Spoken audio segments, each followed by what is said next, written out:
Durante la Edad Media, la mayoría de los gobernantes aumentaron su poder a través del derecho de nacimiento o la guerra. La educación tuvo un rol mínimo o nulo en su éxito, y las habilidades de combate fueron mucho más cruciales. Y aunque la influencia de las culturas romana y germánica se podía ver en toda Europa, en el sistema de justicia y en la sociedad en general, fue la Iglesia la que se convirtió en la fuerza guía al desarrollar un sistema educativo medieval. Esta influencia religiosa significó que los obispos, monjes y sacerdotes se hicieron responsables de la enseñanza y de la organización de la educación en general. Para 1330, solo el 5% de la población europea recibió educación formal, ya que no se consideraba necesario para la mayoría. Solo cuando los reinos se volvieron más grandes y complejos, se consideró crucial la necesidad de habilidades administrativas como la escritura y la aritmética, e incluso entonces, la instrucción generalmente solo estaba disponible para la nobleza si la deseaban. Mientras tanto, las clases más bajas no podían pagar las tarifas educativas de monasterios y escuelas catedralicias, y generalmente trabajaban desde la infancia. Para cuando habían alcanzado la edad de unos 12 años, ya se les consideraba adultos. El sistema fue creado intencionalmente para mantener a los siervos sin educación. Además, para mantener a los trabajadores en su lugar, el señor del feudo debía autorizar la enseñanza de cualquier niño campesino. Cualquiera sorprendido siendo educado sin permiso sería multado. A los hijos de campesinos se les enseñaban las habilidades necesarias para sobrevivir a través del trabajo de sus padres.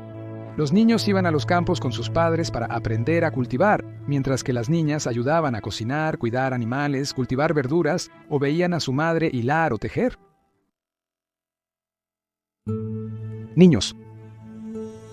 Los libros eran una mercancía rara y, al ser muy caros, la única forma de educarse era a través de la transmisión de conocimientos de un maestro. Bajo la influencia de la Iglesia, se enseñó a los niños a leer y escribir en latín. Se seguían los textos antiguos de Grecia y Roma para enseñar lógica, retórica y gramática, conocidas como el trivium, que son las 3 artes liberales fundamentales, así como las otras 4 artes liberales más complicadas de astrología, música, aritmética y geometría, aunque muchos de los cursos se basaban en teoría y superstición. Los niños se sentaban juntos en el suelo durante las lecciones, que iban desde temprano en la mañana hasta el atardecer. Esto significaba que las clases duraban mucho más durante los meses de verano. Como el pergamino se hacía de piel de animal y era caro, y el uso de papel y tinta solo podía ser costeado por los nobles de más alto rango y los monasterios, la toma de notas se hacía en tabletas de madera llenas de cera negra o verde. Se utilizaba un estilete hecho de marfil o hueso para rayar las palabras en la superficie. El papel solo se les daría a los estudiantes que hubieran perfeccionado sus habilidades de escritura y tuvieran los fondos para pagarlo. Esto resultó en que se tuvieran que memorizar enormes cantidades de información de memoria. El castigo corporal se usaba no solo por mal comportamiento, sino también por errores. En el pasado, se acostumbraba a azotar las nalgas desnudas de los niños con varas de abedul como forma de castigo. Se creía que no se repetiría el error por temor a la sanción. Los niños destinados a ser caballeros eran acogidos por otros caballeros para aprender sus habilidades. En los siglos XI y XII, el código de caballería fue propuesto por la Iglesia y se esperaba que se siguiera, por lo que era importante que los caballeros pudieran leer y escribir para entender y seguir las reglas, que incluían temer a Dios y a la Iglesia, servir al señor feudal, proteger a los débiles, no mostrar misericordia al infiel y respetar el honor de las mujeres. Los caballeros analfabetos eran menospreciados. Chicas. Solo una pequeña sección de la población femenina recibiría alguna educación formal. En Europa, esto solía ocurrir en un convento. Tras la instrucción básica, muchas chicas optaban por tomar votos, unirse a la orden religiosa y llevar una vida enclaustrada. Otras comenzaban su educación en el convento a los 7 años aproximadamente y eran educadas hasta que estaban listas para casarse, generalmente alrededor de los 14. El currículo de un convento consistía en lectura y escritura, música, modales y ética, así como habilidades prácticas como hilado, tejido y bordado. De hecho, las monjas dedicaban la mayor parte de su tiempo al bordado. Coser imágenes de historias bíblicas y cuentos mitológicos griegos requería un buen conocimiento de literatura e historia. La música también era importante, pues los cantos glorificaban a Dios. Debido a la regularidad de invasiones y guerras durante el periodo, muchas monjas enseñaban cirugía y medicina a otras mujeres. Ciertos conventos enseñaban escritos clásicos y artes liberales, tal como se instruía a los niños. Numerosas monjas cultas se volvieron abadesas y recibieron un trato equitativo respecto a sus contrapartes masculinas. A veces, Siendo adolescentes, controlaban grandes propiedades, escribían tratados sobre retórica y lógica y eran bastante poderosas.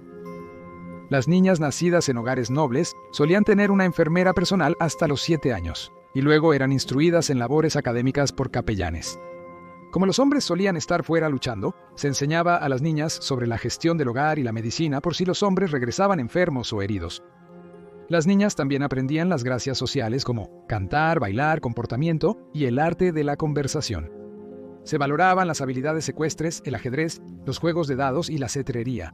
A las jóvenes damas se les enseñaba hospitalidad, etiqueta y a moderar sus voces. Incluso para las clases campesinas, el hogar fue el principal lugar donde se transmitieron a las niñas las habilidades e información necesarias.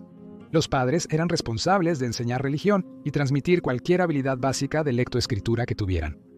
Las madres también enseñaban a sus hijas habilidades domésticas y conocimientos médicos adquiridos.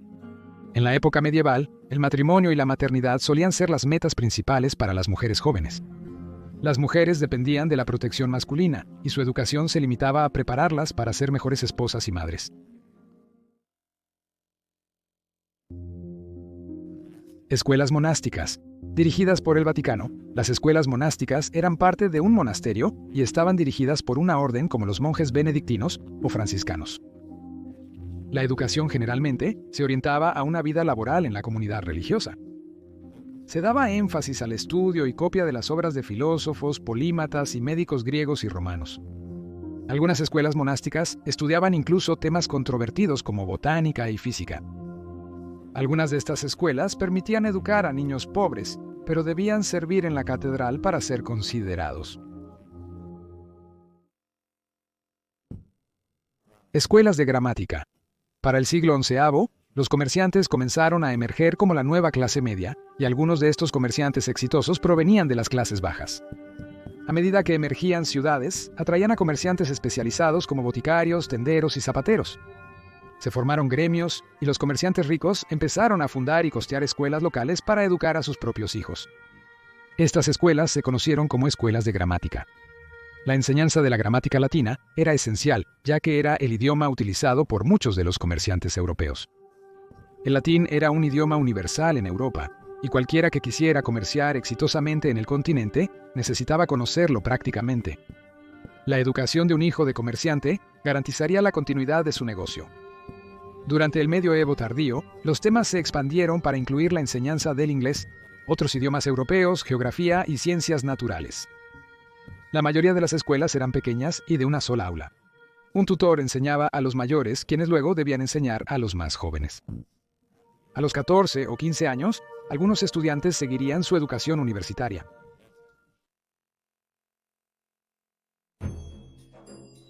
Universidades. Para finales del siglo XI habían comenzado a aparecer universidades. Al principio, solo eran grupos de tutores eclesiásticos que se reunían con los estudiantes en diversos lugares, con el propósito de aprender. Posteriormente, se rentaron y construyeron edificios adaptados a sus requerimientos. Inicialmente, los universitarios estudiaban teología, pues se esperaba que luego trabajaran en algún puesto dentro de la iglesia. Sin embargo, durante la Baja Edad Media, muchos comerciantes ricos y nobles deseaban que sus hijos estudiaran derecho o medicina. La primera universidad fue fundada en 1088 en Bolonia, norte de Italia, pero esto fue seguido de cerca por Oxford, en Inglaterra, que se expandió después de que el rey Enrique II prohibió a los estudiantes ingleses asistir a la Universidad de París en 1167. Hubo hostilidad entre los estudiantes y los habitantes de la ciudad desde el principio, lo que resultó en brotes de violencia y disturbios. En 1354, estalló un disturbio cuando dos eruditos de Oxford se quejaron sobre el estándar de vino en una taberna. Los disturbios duraron 3 días, varios edificios y colegios de la ciudad fueron saqueados y muchos habitantes y estudiantes fueron asesinados. Ciertas universidades europeas se especializaban en temas concretos. Para estudiar medicina, uno iría a Salerno en el sur de Italia, teología en París o derecho en Bolonia. Para los 500, muchas de estas universidades habían ganado una reputación tan excelente que tanto tutores como estudiantes viajaban desde toda Europa para enseñar y estudiar en ellas.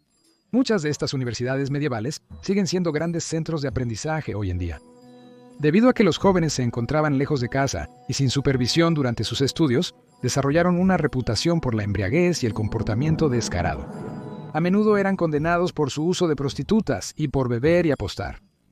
Es interesante notar que en el siglo XV, un tercio de los hombres que luego obtuvieron altos cargos en el clero, como obispos, arzobispos y cardenales, asistieron a la universidad. Un día típico comenzaba con el estudio entre las 5 y 6 a.m., y se esperaba que los estudiantes fueran fluidos en latín para que pudieran hablar y deliberar lógicamente en el idioma. Se otorgaba un título de licenciado en artes después de 3 o 4 años de estudiar las artes liberales, y un máster después de otros 3 años. Luego, el estudiante podría avanzar a los campos superiores de Derecho, Medicina o Teología, que se consideraba el grado más prestigioso durante la Edad Media. Obtener un máster o doctorado podría tomar de 6 a 12 años adicionales. A medida que Europa emergía de la Edad Media y entraba en el Renacimiento, había alcanzado altos niveles de logro en sus universidades y grandes desarrollos en arte, literatura y ciencia. Y parece que el periodo medieval creó la base para el sistema educativo que todavía usamos hoy. Gracias por ver este episodio de Locura Medieval. Espero que hayas disfrutado y aprendido algo. Por favor, suscríbete si quieres ver más videos que publicamos semanalmente. ¡Saludos!